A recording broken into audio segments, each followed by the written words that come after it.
Good evening, everyone. Welcome to the post-match review. Manchester United 3. We scored 3 goals, and Burnley scored 2. I am fresh back from Old Trafford in what was a decent atmosphere, I will say. A very decent atmosphere.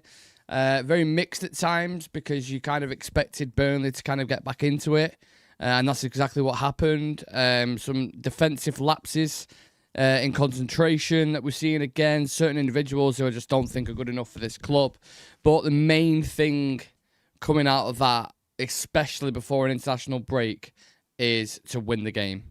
And we won it. We won it at the end with a penalty, which again we'll talk about. But that was always the priority for this. Win the game, have that good feeling, go into international break, and then when you come back, you've got Chelsea and City, which are two of the most difficult games that you can play in the Premier League at the moment. So they are going to be really, really tough. And depending on what's happened with Cunha or Mason Mount, because I actually don't know what's going on with him yet. I've kind of rushed home, so I have no idea if Cunha's going to be out for a long time or if Mount's out for a bit. I'm presuming they took Mount off and brought Kobe on for the simple fact that Mount was injured, or he had a niggle, or maybe an injury. Yeah, I don't know. Don't know what it is. I just kind of presumed on that case. In which case, if them two can't play, then that's going to be an issue in itself. But I suppose that's next week's problems or in a few weeks' time. For us, I feel like we never ever do it the easy way. It's always the most difficult pathway. Like sometimes we might not get there at all. But it's like we're looking at a mountain and it's like, okay, we can either go up the left-hand side and go on a nice steady slope until you get to the top, or you could take a detour and climb all those rocks there and the jagged parts, and there's a chance of falling off. And we'll take that route. We'll take that route, no problem. We never seem to do it the easy way, but we got the win. We got the win. So I hope Matheus Cunha's injury isn't too bad. I hope he's not out for a while. I've seen literally something just pop up before about him walking out, so he's not in a cast or anything like that. So, make of that what you will. But yeah, hopefully he's fit and available by the time we get back from international break. Maybe he'll miss 1 or 2 games. However, the player on the opposite side to him, Bryan Mbeumo, what a signing he is, by the way. Class to watch him in person. Officially watched Mbeumo's first Premier League goal for Man United, which was at our end, the East Stand in the second half. And he's just quality, man. He's just quality. One of his best assets, or a couple of them for me when I watch him, is his composure. He never seems rattled, ever, which I really, really like that in a player. He's got a calm, level head, and in a team that is full of fiery chickens at times, let's just call it, for a better use of word, having someone like Bryan Mbeumo on the team is always a positive for me. And just his quality, his first touch is unbelievable, honestly. Like, he can pluck it out the sky, you can drill it into him. He can kind of play it over the defender when the defender comes into the back of him. He is just class. He really, really is. And I hate using this comparison because he's a Liverpool player, but there is bits of him that remind me of Mo Salah. That strength on the ball, that first touch, to find the space in pockets at times. I think he's really, really good at that. 3 shots, 5 chances created today, and obviously a goal scored as well. Genuine quality. And do you know what? Everyone was moaning about the price tag that we paid for Mbeumo, the 70 million or whatever it was with add-ons. The guy's class. You could just see that straight off the bat within the first kind of couple of games. So, yeah, I'm happy we got a reaction after the Grimsby game. Super, super important because, if I'm being completely honest with you, had that game had finished a draw, I'm not quite sure what the narrative would have been heading into the international break, and the kind of negative cloud surrounding everything. I don't know how that would have gone. I think there would have been a lot of conversations happening, and it still will be between Ineos and Amrim and everyone out there, which there should be, because the start of the season hasn't been how we thought it would go. So yeah. Am I live on a private fucking stream? Are you joking? Are you fucking joking?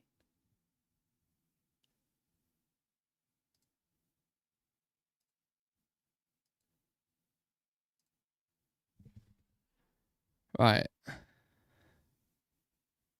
I don't know if I'm live now or not.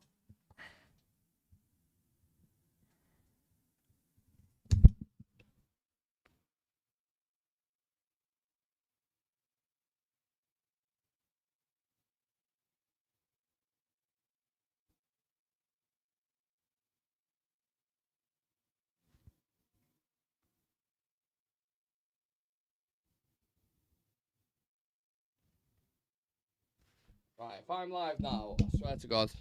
Am I live? Oh man, I hate YouTube. No, am I? Yeah, I think I'm live now. Good evening, everyone. Welcome to the post-match review. Manchester United 3, Burnley 2. I've just done a 10-minute live thinking I was live, and I wasn't, and that's because I'm a fucking idiot. Anyway, I just got back from Old Trafford, fresh off the ground. Good atmosphere in the stadium. Really, really good support. Strong support for the players and Bruno, which was nice to see given the tough times that we've had recently. But it was also mixed as well at the same time because there was always that kind of feeling that Burnley could do something or get back into it at times, even though the first half was dominant and I thought we could have been 4 or 5 goals up easily within that first half. But yet again, you're coming away from it saying, oh, well, you don't take your chances and you don't score and you don't do that. That's what happens. You give that opposition team a chance to go in at halftime, regroup, and go, do you know what? There's still a gap in that door. We've just got to get into it. We get into it, we can make something of today. Look, there's many positives, many negatives, in my opinion, coming away from this game. Very 50-50. I'm going to try to be as level as possible as I can in my analysis. I hope Cunha and Mason Mount are okay. I'm not sure the extent of their injuries because, like I said, I've not been warped up on my phone, kind of checking all updates. So if anyone has heard anything on that, please do let me know. But I think Mason Mount, again, was really, really good. And I hope this doesn't turn into a scenario like it did with Harry Maguire, where people just criticise him just for the sake of it, just because it's that kind of name. Because he's genuinely, since the start of the season, been really, really good and really important. So hopefully he's not out for a long, long time. Same thing with Matheus Cunha. I don't know if it looked like he pulled his hamstring. And hamstrings can kind of vary, can kind of be a couple of weeks, or it could be like 4 to 6 weeks. I think Delap pulled his today for Chelsea. Which, by the way, has anyone seen the utter craziness in that, by the way? So, Nicholas Jackson, side note, I'll get back onto United very quickly in a minute, but Nicholas Jackson has boarded a plane to go to Germany to play for Bayern Munich, and because Liam Delap pulled his hamstring today, they've asked Nicholas Jackson's plane to turn around and come back. How mad is that? And how fuming would you be as a striker as well, by the way? So, I don't think we'll be calling anyone back off the plane like, Anthony, come on! Get yourself back away here, you old sod. Get yourself back here. I don't think we'll be doing anything like that. But yeah, if it's a hamstring, hopefully he's not out for too long because players like Cunha and Mason Mount, I've seen Amarin speaking after the game. They're important to the way we play, the intensity that they bring, the work rate off the ball, and how quickly they shift it when they're on it as well. But let me tell you, a player who is in the opposite direction, not the opposite direction to that, but the opposite side of that attacking kind of pyramid, and that is Bryan Mbeumo, ladies and gentlemen. A lot of people were questions about the price tag of Brentford stung us. Maybe we should have paid 6 there, maybe we overpaid 10 million. But I'm telling you now, Bryan Mbeumo is class, mate. Class. That's the first time I've watched him in the flesh. Officially watched his first Premier League goal ever. So that's something. And it was at our end as well. But yeah, everything about that player, his first touch, his strength on the ball, the way he can find space in those little pockets. You start to see a bit more fluid rotation between him and Amad Diallo. For me, the system, I'm still struggling to get to grips with it because I'm still like, I think our best moments come in transitions when we're on the break still. After all these years, it happened under Ole, Jose, Eric Ten Hag. Like, our best moments come in a transition. And when we're trying to play it about, there's no kind of penetration through the middle, and we don't really have that midfielder who will put his foot on the ball. Mainly does it to a certain extent, and there was a couple of nice little clips to the wing backs and stuff. But it feels like everything bombs down either side where the wing backs are really quickly, or the bounce passes into the middle, and it's very risky for me that kind of football. Sure, obviously, if it comes off. And you get it right, it can be really nice football, but it's very risky. Very, very risky. And I didn't really think Burnley were at it today, to be honest with you. They had little moments, but if that's a much better team today, I think you get punished a little bit more. Because we've still got those kind of defensive lapses in concentration in our game. And you know who is the prime fucking candidate for that? There's going to be one name that I say, and who's it going to be? I'll give you 5 seconds to think of a United player. 1, 2, 3, 4, 5. Diogo Dalot. Diogo Dalot, my fucking God. He is a terrible player. Not as if everyone doesn't know it already. Some people like him because he's a tryhard and he trains really hard and he does all this. It means absolutely nothing if you're doing what he's doing on the pitch. I get we've won the game. I get he got the assist for one of the goals as well, I believe. But he was at fault for so many things today in the game. Those lapses of concentration that we all talk about, he is one of the prime candidates for it.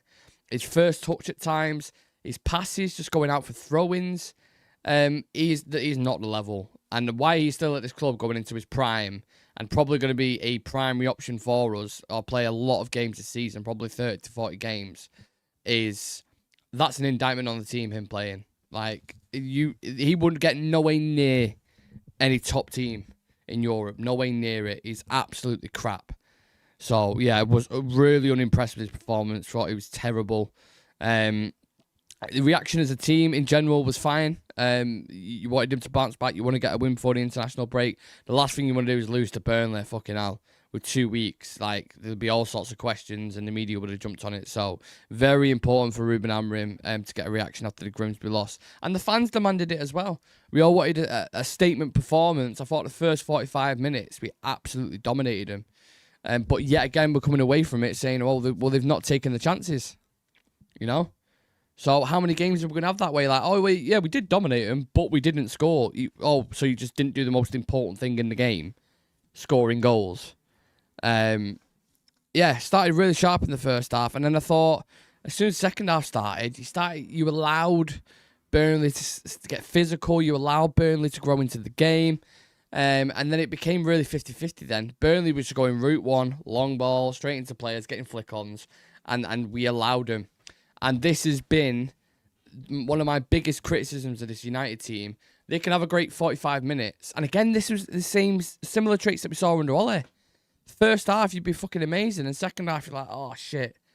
There's no consistency in the team. Like a full 90 minutes where you go, okay, that was really, really good. Like, we need to manage the emotion in the game so much better. So much better. And have patience as well. Patience is another thing all the best teams have. Don't force it. Yeah, the crowd were really up for it today. You're at home, you want to bounce back. I get you really want the win. But that in itself encapsulates our manager and our captain. Over emotional, want to do it too quick. They just want to, do you know what I'm saying? Me and Chivy spoken about that yesterday. So please do get all your thoughts and feelings in about the game. I may have missed a couple of things because I missed, I think, Burnley's second goal. I don't know how, but someone was kind of stood in front of me, so I missed what happened, so I've yet to see that. I've missed some penalty decisions about Ahmad diving, apparently, and I missed the penalty that Bruno scored at the end. I missed the foul for that as well. So, yeah, if anyone wants to fill me in, then be my guest. Pause. Evening to Ali Williams, random guy saying I shit my pants watching the keeper dive towards that penalty. Yeah, he went the right way, but didn't get it, did he? Always have faith in Bruno, you know what I'm saying? He might have missed a penalty recently, but who cares? Thank you to everyone joining as well, by the way. I appreciate that some of the post-match reviews have already been done on other channels like Paddock and stuff. I was actually in a rush trying my best to get back as quickly as possible to give a review of the game, so it's nice to see so many is in the chat. Leave a like on the video for us as well. Thank God we have 4 more 10s. He was class today. Dalot, yeah. Dalot, mate, honestly. Can Manu become our believer? No, we can't. Because he hasn't got the athletic side to him. Can he become a believer on the ball? I think, yeah, he's as good on the ball anyway. Copy Manu. I think he's incredible on the ball. But, again, it'll come with time. It'll come with time. You know, greatness isn't rushed, as one famous person said. So, yeah, I wanted to speak about Manu, actually, because obviously there's been loads of headlines surrounding him about, you know, his requested loan move and he wants to play more minutes. So is this case of now Amorim's response maybe trusting him a little bit more? He obviously started him against Grimsby, was probably the best player on the pitch or one of the best players on the pitch, and then give him 45 minutes against Burnley. I'm not sure if that was forced, again, from Mason Mount's injury, but he played 45 minutes, didn't look out of place, had some nice moments, had some moments where he got his pocket pinched a little bit, which I think our midfielders are critical of, And yeah, wasn't directly involved in any kind of goals or anything, but I think there was just signs Amarin starting to trust him maybe a little bit more in attack. I'm in midfield. I still think that midfield's an issue. It will be an issue for the full season, and we will go back and forth on it. So I don't want to spend too long on that because I've spoken about it too frequently in the past couple of weeks. The striker situation's interesting as well, innit? My mates are all getting on to me about Benjamin Šeško, telling me why is he not taking a penalty. Why is Amarim not bringing him on? This guy's shit and blah, blah, blah. And I'm like, lads, chill. Relax. Like, the kid's just joined. He's not full up to speed yet. He's not full fitness. Like, give him time. Look, he may end up turning out to be an absolute flop, and I will be the first person to sit here and say, do you know what? It's not worked out. It's another Højlund. We should have bought an experienced striker. I'll happily say that. Not a problem. I want United to win, first and foremost. But he's on the bench. He was cramping up in the last game, which is why he didn't go on one of the first 5 penalties as a striker. And still scored his penalty as well, by the way. But just give him time, man. Young players need time. Give him a bit. You've got experienced players alongside him who are starting. In Mbumo, who scored today. In Cunha, in Mount, in Bruno, Ahmad. Like, put the pressure on them. They're the one who should have it because they've had more than enough experience in the Premier League. Let Šeško grow into the team and come back in a month's time, 2 months' time. If he looks clunky and he's not scoring goals and he's playing shit, then sweet. Let's have a conversation about it. Xerxes came on. I thought Xerxes did pretty well when he came on. What I love about Joshua Xerxes is when you play it into him, it sticks. And people play off him. It becomes this magnet almost in the middle of the pitch that defenders are drawn towards. And then that leaves pockets of space for other players. So I quite like Šeško. Not Šeško, sorry. Joshua Xerxes when he came in. Cunha, in my opinion, is better with freedom rather than being a fixed striker. I like him more on that kind of left-hand side. So, yeah, who the best front three is, I don't know. We're going to have to see. But I think Mbumo is definitely starting on that right-hand side. I want to see a proper centre-forward in there. You want to go with Xerxes at the start, that's fine, or Šeško. But either Xerxes or Šeško's got to start in the middle. And then Mount or Cunha on the left-hand side, which will probably end up being Mount now because Cunha, I imagine, will be out for a couple of weeks. So the attack's fine. Midfield, obviously still working there. I thought Cass actually had a pretty good game. I thought everyone in the stadium, when we was talking about performances, like, he was having conversations, people was like, I think Casemiro had a pretty good game on the ball. Didn't do anything too daft of memory that I can remember. I'm not sure why Dalot started over... I'm going back to Dalot again. But I'm not sure why Dalot started over Dorgu. I don't know if it was like a fitness thing or a tactical thing. I have no idea. But, I mean, he's even worse as a left wing-back than he's a right wing-back. Terrible player. Was called, literally within the first 30 minutes, I was like, get that guy off the pitch. He's absolutely shit. He's so bad. And then, yeah, just the defence in general. I thought, it's weird because when I watch him, and this isn't going to be the most pretty... most pretty analysis, let's just call it that. It's not going to be beautifully worded.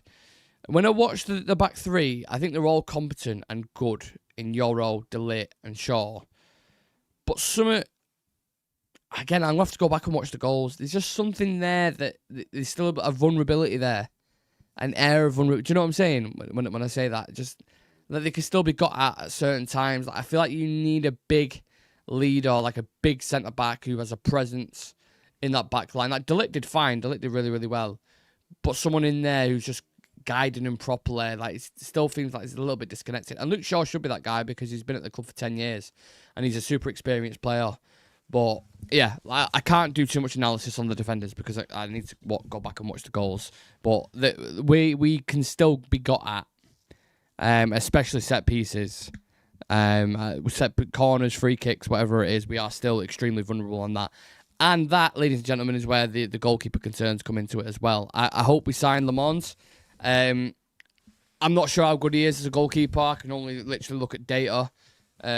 I've seen data and stuff, which, seems pretty promising, but you can have all the data in the world. Being a goalkeeper at Man United is really difficult, as Dubravka, who played today for Burnley, knows, as Onana knows, as Bayern knows.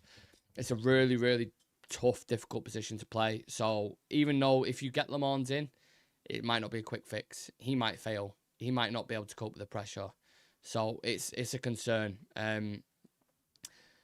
One thing I will say is Onana, whenever he plays, he has a habit of parrying into like the opposition's path. And it was like Bayern took a leaf out of Onana's box today. Out of Onana's box? A leaf out of Onana's book, I meant to say. No, I was... It seemed like he took a leaf out of his book and was just like, you know what, I'm going to just copy Onana here. So, yeah, first Burnley goal I don't think was his fault. The second goal was just a straight parry into danger, not good enough. From reports that we're hearing that we're advancing a deal for Le Mans, but then it's like, I don't know if that's going to get done before the window closes. I would push for that deal. I really, really would. It might not work out, but I trust the scouting department and Wilcox if they've done their due diligence on this player and they believe he's decent and you can get him for 2025. Just do it and get rid of Altai or Onana. Either one I'm absolutely fine with. But if we don't get a keeper and the window closes and we have to use Altai or Onana, get yourself ready to be shipping goals in consistent left due to stupid errors. It's going to happen all season long. And that isn't being sensationalist. That isn't being reactionary. It's going to happen. You all know it. So I hope we do something with that situation because the goalkeepers are clearly not good enough. And they make us nervous as fans. They make the players nervous. Just fucking not good enough at all. Daniel Fairclough, say, come on United. Mainu is very different. Expand on that random guy. What do you mean by Mainu is very different? In what way? Elaborate on your point, please, sir. And we can definitely have a conversation about it. James McGogan's still poo, though, aren't we? Yeah, there's still vulnerabilities there. I'm not letting a 3-2 result over fucking Burnley when we got a last-minute penalty dictate how I feel. Because when it went to 2-2, I was still sat there and I was like, I still can't latch onto this system and the way we're playing. I said it at the start of the video, it's very risky. Very risky for me. But I hope it works out. I really do. Cunha. Sounds sus. Cunha hamstring injury, 6 weeks. Is that true? 4 weeks, sorry. Shaw will be decent all season. World Cup year. I'm surprised Shaw's playing full 90 minutes again. Me and you both, brother. Genuinely struggling to find examples of the defence communicating in open play, making each other aware. It seems like they need more game time together. I mean, how many games has that back three played? Yoro, Shaw, and De Ligt. Not many, right? It's not a lot. So, yeah. I'd be gutted if Onana stays at the club. I hate seeing him in a United shirt. Mainu is very different to Belieber physically. Belieber has longer legs and a lower centre of gravity. Yeah, that I agree with 100%. Just different players in total. United wouldn't be pushing the ball out to spend... Or initially pushing the ball out to spend fucking 100 and odd million if Mainu was a similar player. It just wouldn't make sense, would it? So, yeah. Right, let me look for any updates on this situation. A quote from Amarim here on Mbumo. He said it was impressive, the way he stretched the team, the quality he has in his first touch. You could feel that we are a different team because when we win the ball, we have one guy stretching the team. Last season, we struggled with that a little bit. On the team, he said when they put the effort in, I will always love them, even when Ahmad is missing that kind of goal. I love Ahmad if he's giving everything. Yeah, how did Ahmad miss that, by the way? Ahmad Diallo, I absolutely love you and adore you as a player, but he was much better today as well. Much better today. So, yeah. Amarin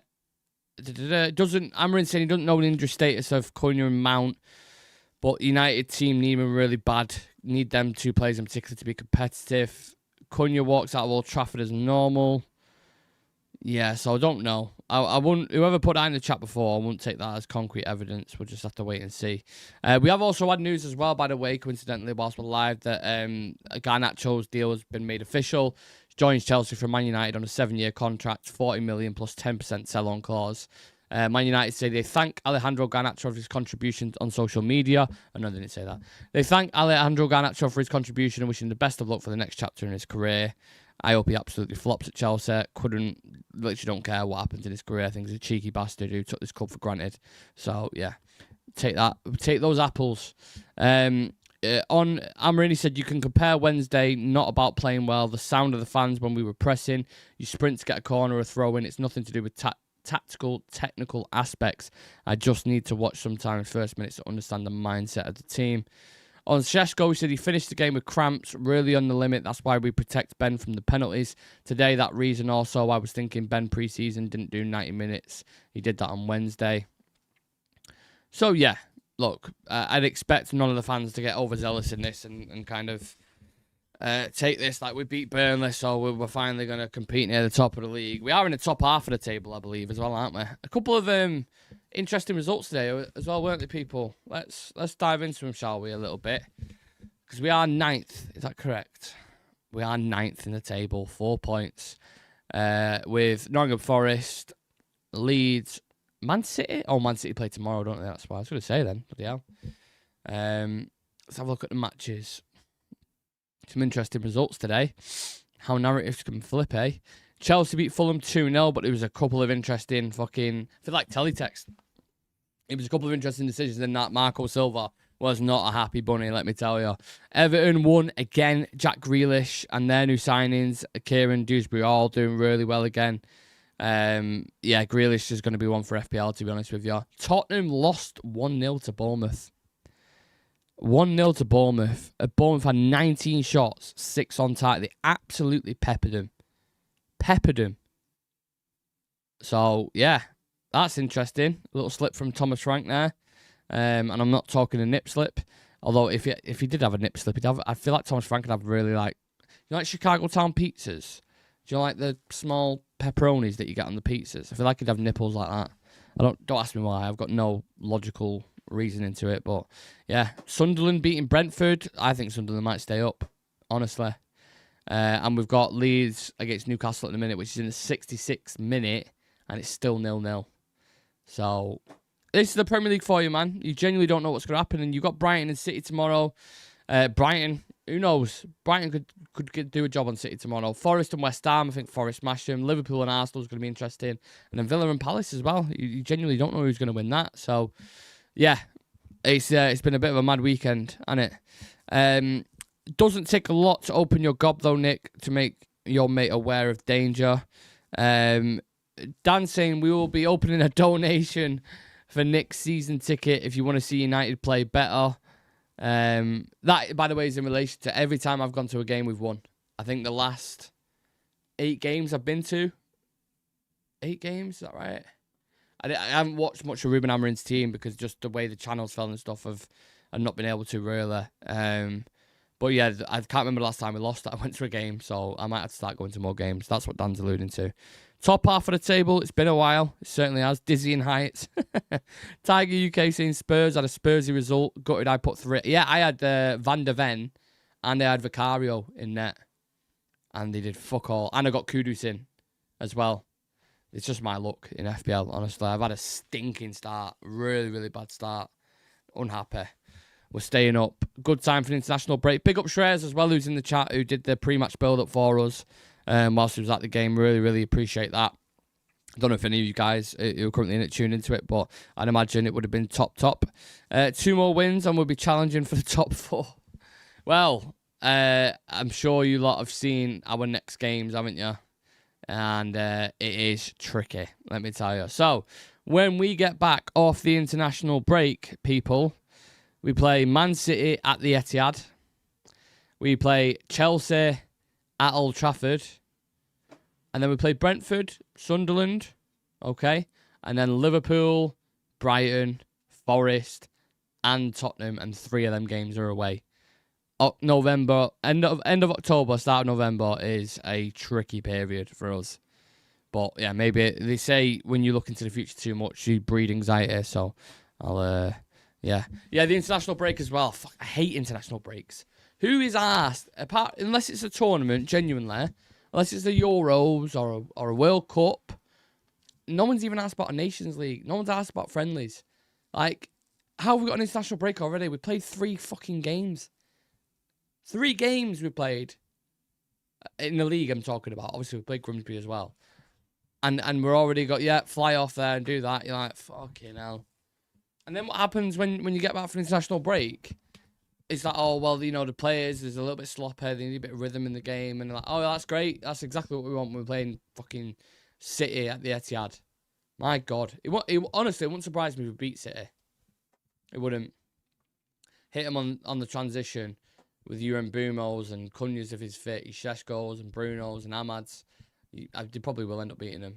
Really wouldn't surprise. And then they'll lose to Sunderland and Brentford. It's good timing, though, since Cunha is out. That I absolutely agree with. Megami says, Delit plan, hoping the keeper gets the ball. Weird squat, looking side to side. So weird. Again, I'll have to watch it back. I'm going to do it anyway when I finish the stream, just so I can pick up on bits. Yeezy Con saying Sancho should join Garnacho back at Chelsea to restart the freedom. And does anyone actually care about this international break? Is there... No one cares about international breaks, just period. That is just like... Yeah, no one's bothered. There's about 5% of people who like international breaks. And yeah, they're the ones who are on Crime Watch. So, I'm joking. Is there any points that I've missed before I head off? We spoke about Kobe Mainu maybe perhaps being trusted a little bit more. We spoke about the injuries with Mount and Cunha. We spoke about Mbumo being a top player. You know, did a lot for us today, and he's going to be a threat all season, as you would expect, for the money that we've paid. The goalkeeper situation we've spoken about. Hopefully we get Le Mans in, because them two keepers are just absolute dog meat. Diego Dalot is one of the worst wing-backs I've ever seen, ever, in the period of football. He's absolutely atrocious. Spoke about the upcoming games. I'm just trying to think if there's anything missed at all. All the subs at the back again. Yeah, that's something that you made a good point there, that you kind of just refresh my memory there. Why does Ruben Amorim put on a centre-back with 5 minutes left? Has anyone made sense of that yet? What on earth is the thinking behind that? Just to give Mazraoui some minutes, is it? 5-10 minutes? Towards the end of the game? Like, it's really weird when he does it. And it almost feels like it's going to be... I feel like if I was to ask Amorim, and I'd say, why are you taking off a centre-back with 5 minutes left? What's going on? Fair enough if you're putting an attacker on. Because like, oh, well, they're really going for it, you know? But you put Mazraoui on there for Euro. I'm sat there watching, I'm like, what? This is so bizarre.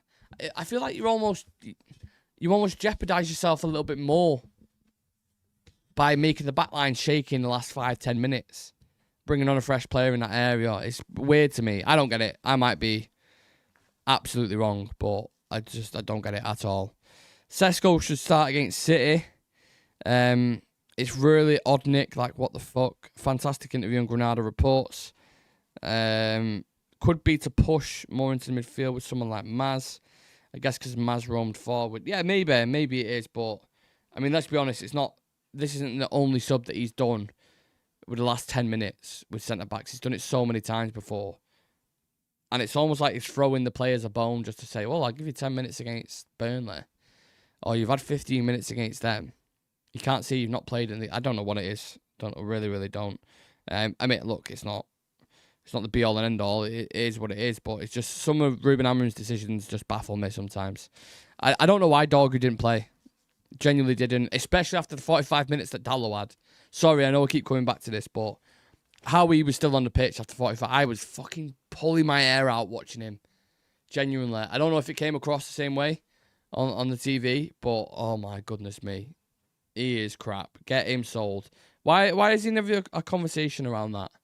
When the summer comes around, everyone's talking sell Onana, sell Bayende, sell Ugarte, sell Højlund, sell Garnacho. Why is no one ever saying sell Dalot? Make it make sense. He is no way near good enough to play for United. We only bought him for 15 million. It's not as if he cost us 80. You could probably make money on him. He's so bad. Dorgu should have come on at half time. I don't know if he's got maybe a little bit of a knock or an injury. One can only be suspicious of that. But my God, don't be starting him at left wing back again. He was absolute dog meat. Right, let's see. Round off the show just before we head off. 48 hours to go in the transfer window, by the way. Will we sign anyone? There's a question for you. Will we sign anyone, people? Scott Parker's just come out after the game saying on the pitch, the referee didn't whistle the foul. It's not the referee. It's a guy 300 kilometres away in a cabin. That's how the match was played. Oh, fuck off, bitter bastard. Scott Parker, shut up. Oh, sorry, I already read that out. Yeah, that should be it. That should be it, to be fair. Happy to stay on for another 5, though. If there's any questions or any topics anyone wants to bring up, that I may have missed? Or how you feeling heading into the international break? Has your mind changed on Ruben Amorim and the system at all? Because mine has not. It's not. I know we won today. I'm happy. And I will back the boys. I'll back the manager and I'll back the players. This system for me is... I don't know. Maybe it does really need specific individuals in there in order for it to work. But we're not going to get those specific individuals. So it's not going to work. You can do it against Burnley, and we only just got away with it, by the way, against Burnley with a penalty in the last minute. But you've got to do this consistently. And the players still don't look comfortable in it. They really don't. And like Amorim said, you're not going to change 22 players. So I think what we're going to have to do again is put your seatbelt back on, and it's going to be a fucking bumpy ride. It might be a bumpy ride to the top half of the table. It might be a bumpy ride fighting near relegation again. I honestly really don't know. But one win, one draw, one loss. Played Arsenal, Burnley and Fulham. It's like a team near the top, a team near the middle and a team near the bottom. And guess what? We lost to the team near the top. We drew to the team in the middle and beat the team near the bottom. So make of that what you will. Mount makes a huge difference dropping in midfield to make a 3 when we don't have the ball. Don't see why he can't do that with Kobe, Bruno and Cass. But when Mount plays, the Cunha for me, when they're asking him to play more central, it's not a natural role for him, really. I know he can play there. I prefer Cunha, me personally, as a left-sided, and then put an actual out-and-out number 9. Because a lot of the time, I feel like that space is vacant in the box, where a striker would be. A presence like Seshko or Xerxes. So, someone put it in the chat before. I want to see Xerxes or Seshko starting against Man City. But he might go with Mount again for the legs. I don't know. I don't know what's going to happen. She has made pork chops for tea tonight, lads. I've done something right. Hey, Tiger. Look, you're a lucky man. You're a lucky man. Whatever it is you've done, keep at it. Or maybe it's because United won. Who knows? Amorim said he was never in doubt. Yeah, I'm sure he wasn't. I'm still in doubt. I'll tell you that for free. But the time is to stay positive and optimistic. I don't want to be a negative Nelly, especially after we just won the game. So we get to sit on the international break now for 2 weeks. Let's see what happens over the next couple of days with transfers. Like I said before, we've got 48 hours. Bottom right-hand corner of your screen here. TikTok, Instagram, X. If anything happens surrounding Man United, especially transfer-wise, it'll all be on there. Clips from the game and stuff as well will be on there. Appreciate everyone following. Appreciate everyone who's subscribed to the channel. We're up nearly on 26k. We're on 25,779. Apologies about the camera as well. For some reason, this is my secondary camera that I'm using at the minute. So the quality looks a bit blurry or a bit shit. That's the reason why. Because the main camera that I use that's behind it is the battery's completely dead. I think I'm going to have to buy a new battery. Anyway, appreciate every single one of you. Subscribe to the channel. Enjoy the rest of your day, people. And I'll speak to you in the next one. Who knows? Something might pop off live tonight. If it does, you know.